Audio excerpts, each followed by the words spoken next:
My out-of-studio partner for today's program is Jim McCarthy. Jim, welcome back. Thank you, Tom. We're in the Epistle to the Romans, and currently we're in chapter 1, and we're going to pick up with verse 28. And even as they did not retain God in their knowledge, God gave them over to a reprobate mind to do those things which are not convenient, being filled with all unrighteousness, fornication, wickedness, covetousness, maliciousness, full of envy, murder, debate, deceit, malignity, whisperers, backbiters, haters of God, despiteful, proud, boasters, inventors of evil things, disobedient to parents, without understanding, covenant breakers, without natural affection, implacable, unmerciful, who, knowing the judgment of God, that they which commit such things are worthy of death, not only do the same, but have pleasure in them that do them. Jim, that's quite a list of things that man is not just capable of, but almost committed toward if he rejects God. That's right, Tom. This is a direct result of not having God in your life. It's a moral decline. It comes about when we just tell God to stay out and let us run our own lives. And, I'm thinking about some scriptures. We're either going to do things God's way, or we're going to do things in a way that we seem or deem to be not just pleasing to ourselves, but what we might think is right. Proverbs 14:12 says, "There is a way that seems right unto a man, but the end thereof are the ways of death." Death meaning separation. Just as when someone dies, we have the separation of the spirit from the body. Death also means separation from God. We know the second death, which is separation from God forever, happens to those who don't turn to God, don't receive the gift of salvation that He has provided. It's a free gift. It has to do with putting one's faith, trusting in Jesus Christ for what He accomplished, for paying the sin penalty, that which we could not pay. He paid. And it comes to us as a free gift. And we, in order to have a relationship with God, in order to spend eternity with Him, that's the criteria. That's right, Tom. Here we see, because they wouldn't acknowledge God, God just giving them over to all these things. He's just letting them do it. And a lot of people today feel, well, I experience a freedom to do whatever I want, and God doesn't seem to step in to stop me. So why do you think it's wrong? And it just gives the appearance to them that it's okay and that there is no judgment to come. But from the Scriptures, we see that this freedom to do these things that are not proper, to be filled with all unrighteousness and wickedness, is the result of God judging them, of God just letting them loose to do that which is sinful and displeasing, things which bring death into their lives. Chapter 2, picking up with verse 1, "Therefore thou art inexcusable, O man, whosoever thou art that judgest. For wherein thou judgest another, thou condemnest thyself, for thou that judgest doest the same things. But we are sure that the judgment of God is according to truth against them which commit such things. And thinkest thou this, O man, that judgest them which do such things, and doest the same, that thou shalt escape the judgment of God?" Now, this is, in my understanding here, Jim, God is really dealing with hypocrites, those who would look upon those who are mentioned, or really referred to in chapter 1, which would be the pagans. That they don't have the law, they don't have the teaching that's according to Scriptures and so on. And even though they have the law written upon their heart, and they know, they ought to know, God has given them a conscience that they can recognize the difference between what is right and what is wrong. And we can see that in our experiences. Even looking at children, there's in a sense, even though they haven't been trained, there's a sense of knowing what is right and what is wrong. Now, it's not absolute, but there's enough there to demonstrate that God has worked the law in their heart. This person, as you said, is a hypocrite. He sees what others do and he condemns them. But in the mind of God, this person is essentially doing the same thing. He may look at himself as better than these others, but this person is still without excuse, because when this person judges the wrong deeds of another person, they condemn themselves because they're showing that they know what's right from wrong, and yet they practice the very same thing. Mm-hmm. Jim, this really comes to light when we look at those who would call themselves reverends, call themselves fathers, whatever term they might use, religious individuals who judge others in many cases, but their lives are no different than what we have seen here. This whole litany of depravity and sin, they're examples of that, I think. Not all, obviously, but many. And this is what we're seeing today. And I'm not talking just about Roman Catholic priests. We have it within those who call them the evangelical community, those who call themselves, whether Protestants, whether they be Baptist ministers or Presbyterian, whatever it might be. This is an area that God will really judge harshly. It is, and I think any of us who take the name of Christian have a very high responsibility to live up to that, to be people of integrity, because what they see in us is how they judge our message.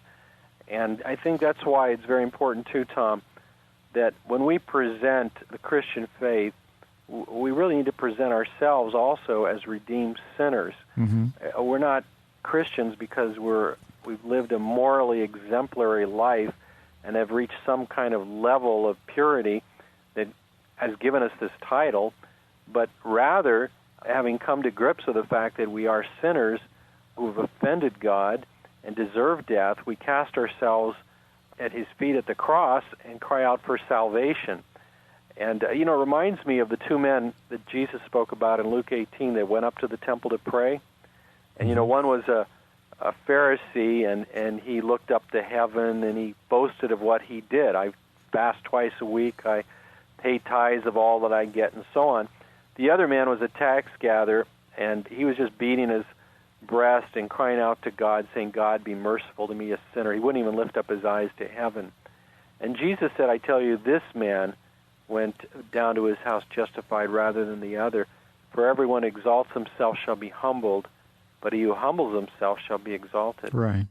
And an interesting contrast, a Pharisee here, a religious person, a liver of the law supposedly, and one who would be esteemed in society, whereas a tax gatherer, that was the bottom of the barrel, particularly in that culture and in those times.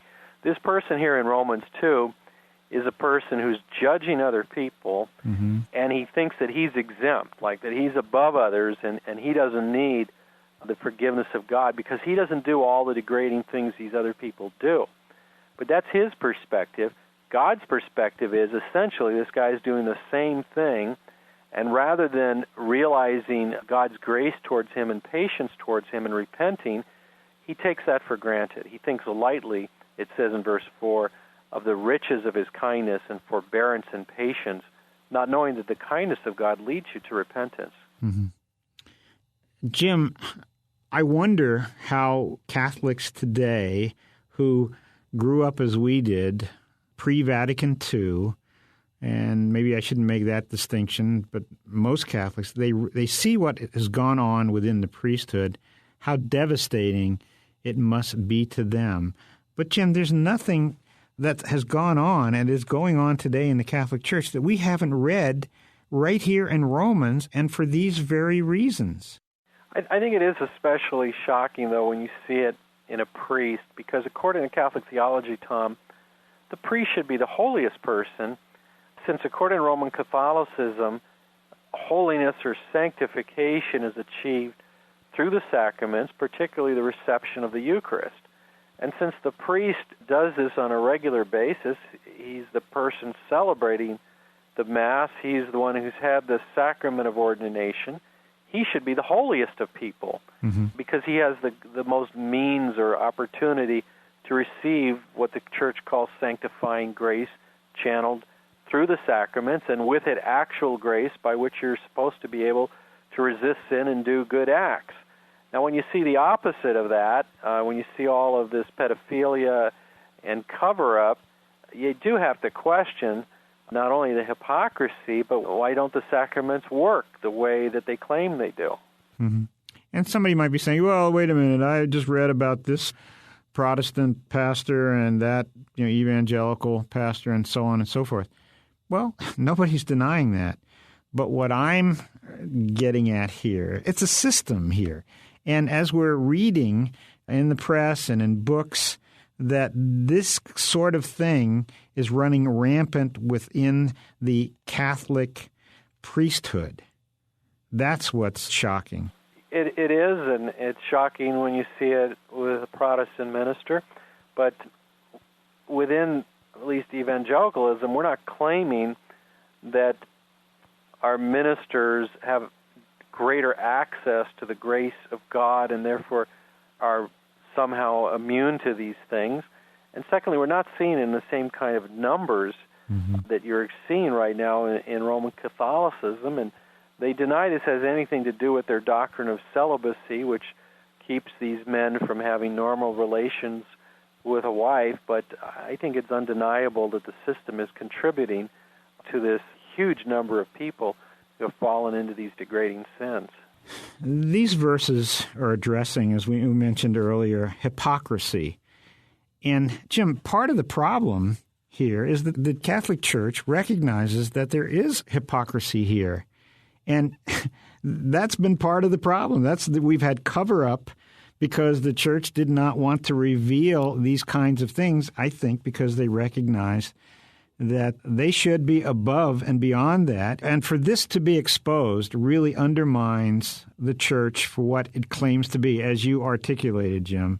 If it's all there, they should be able to do it, go beyond anything a layperson could have with regard to the graces that are available. So it's a sad thing, but it's rooted in all that we have addressed earlier in these verses, and that is you turn from God, you do things your way, and this is the result. Please visit our website, thebereancall.org, to access our radio archives going back to 1999 and our newsletter going back to 1986. We offer daily updates by email or visit us on Facebook or Twitter. Are you looking for information about a specific topic? Go to thebereancall.org and click on Topics at the top of the page. Our online store is thebereancall.com. We offer a wide variety of books, tracts, CDs, and DVDs. Note that most of our ebooks are free. I'm Gary Carmichael. Thanks for tuning in, and we hope you can join us again next week. Until then, we encourage you to search the Scriptures 24/7. Though none go with me, I still will follow. No turning back, no turning back.